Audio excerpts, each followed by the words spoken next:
about the concentration dependent killing or time dependent killing, okay, and also about the post antibiotic effect. So before studying about the antimicrobial agents, you should be well aware about the terms like minimum inhibitory concentration, what is post antibiotic effect, which antibiotics have maximum post antibiotic effect, okay, about all this. So let's start with the term minimum inhibitory concentration.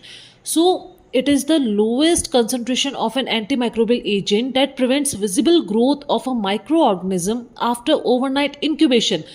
मतलब बहुत कम concentration, the lowest concentration of antimicrobial agent जो अभी तक भी microorganism की visible growth, जो आपके सामने ग्रोथ दिख रही है माइक्रो ऑर्गेनिज्म की, ठीक है, आफ्टर एन ओवरनाइट इंक्यूबेशन, तो that lowest concentration which has still power to prevent that growth of micro organism, उसको हम बोलते हैं minimum inhibitory concentration, okay, and it's unit is what, microgram per ml. So what is it clinical use, किस basis पे हम इसको use करते हैं? It helps us to guide antibiotic selection in infections. Means you can select particular antibiotic की, अगर ये infection है तो दिस एंटीबायोटिक कैन वर्क, ठीक है. तो इसी से हम डिराइव करते हैं कंसंट्रेशन डिपेंडेंट किलिंग. इसका मतलब क्या होता है? It means that killing effect of a drug is high when ratio of peak concentration to MIC is more, okay. इसका मतलब क्या होता है कि अभी भी किलिंग इफेक्ट किसी भी एंटीबायोटिक का कब हम हाई मानेंगे कि हाँ ये एंटीबायोटिक है, इसका किलिंग इफेक्ट क्या है, ज़्यादा है. कब? जब उस एंटीबायोटिक का जो पीक कंसंट्रेशन जो एंटीबायोटिक अचीव कर रही है, ठीक है, सपोज कुछ मैक्सिमम एक कंसंट्रेशन है जो कि वो एंटीबायोटिक अचीव कर रही है, तो उस एंटीबायोटिक का लोएस्ट कंसंट्रेशन भी होगा. तो हाईएस्ट और लोएस्ट को अगर आप रेशो निकालोगे, अगर वो रेशो ज़्यादा आ रहा है तो उसको हम बोलेंगे कंसंट्रेशन डिपेंडेंट किलिंग, ठीक है. सो एग्जाम्पल क्या क्या है इसमें? Aminoglycoside, fluoroquinolones, these produce better action when used as a large single dose. मतलब जैसे आप कोई एंटीबायोटिक को यूज कर रहे हैं फॉर 2 to 3 टाइम्स, ठीक है, डेली डोज, और 2 times divided in daily dose, okay. जैसे आप you advise like any amoxiclav like 3 times a day, 2 times a day. तो वैसे नहीं, आप इस एंटीबायोटिक को कैसे दे रहे हैं? इट इज अपना बेटर एक्शन कब शो करेगी ये? When you are administering that antibiotic as a large single dose, ठीक है. कब? जब आपको कंसंट्रेशन डिपेंडेंट किलिंग कि टारगेट पे आपको वर्क करना है, मीन्स किलिंग इफेक्ट आपको ड्रग का हाई करना है, ठीक है. यू इट डजेंट मैटर, आपको टाइम से कोई मतलब नहीं है, बट यू वांट कि किलिंग इफेक्ट क्या हो, एंटीबायोटिक का ज्यादा हो. Then comes time dependent killing. What does that mean? Antimicrobial action depends on the length of the time the concentration remains above the MIC. मतलब again let's come back to what? Minimum inhibitory concentration. तो ये जो lowest concentration है antibiotic का, इस concentration के ऊपर कब तक एंटीबायोटिक का वो कंसंट्रेशन रह रहा है जो कि बैक्टीरिया को या ऑर्गेनिज्म को किल कर रहा है, ठीक है. Antimicrobial action depends on the length of the time the concentration remains above the MIC. तब तक आपको उस एंटीबायोटिक का कंसंट्रेशन देखने को मिलेगा जब तक उसका कंसंट्रेशन मिनिमम इनहिबिटरी कंसंट्रेशन के ऊपर है. मतलब उस लेंथ ऑफ द टाइम, वो जो टाइम ड्यूरेशन है उसको हम बोलते हैं टाइम डिपेंडेंट किलिंग, ठीक है. ये कौन एग्जिबिट करता है? Beta lactams and vancomycin, okay.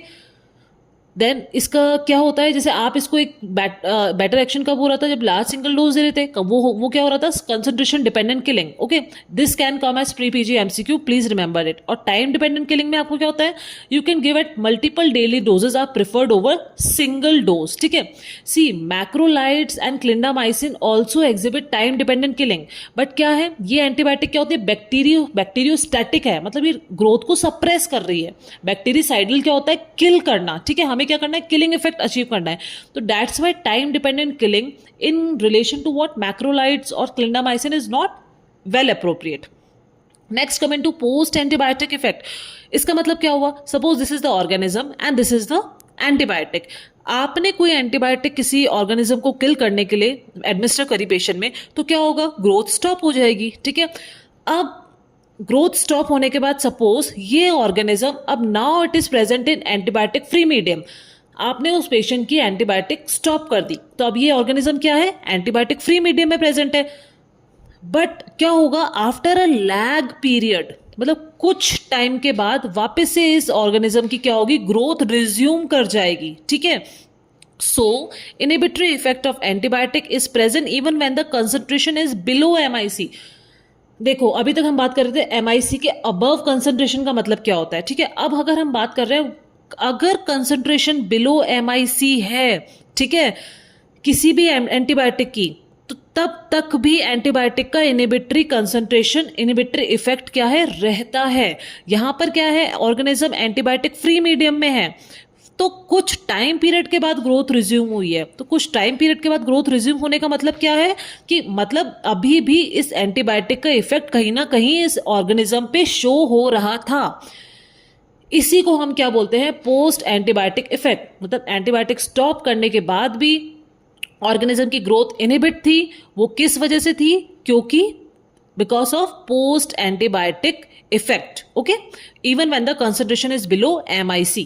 Okay, next coming to what, most antibiotics have long PAE, मतलब greater than 1.5 hours against gram positive bacteria. तो examples क्या है, carbapenems है, drugs affecting protein synthesis like what, aminoglycosides, chloramphenicol, tetracyclines, drugs affecting DNA synthesis, quinolones और rifampicin, ठीक है.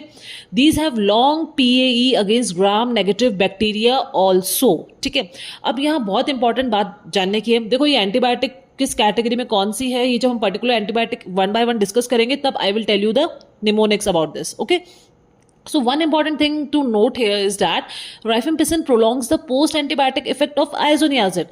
अब suppose कोई एंटी ट्यूबरकुलर कोई टीबी के लिए आप कोई ड्रग दे रहे हैं, कौन सी, राइफेम्पिसिन और आइसोनियाजिड. तो क्या होता है, राइफेम्पिसिन प्रोलॉन्ग कर देता है post antibiotic effect of isoniazid, ठीक है. तो इस आइसोनियाजिड को आप एक वीक में 3 टाइम्स आप एडमिनिस्टर कर सकते हैं जब आप राइफेम्पिसिन के साथ कॉम्बिनेशन में दे रहे हैं, ठीक है, in short course chemotherapy of TB.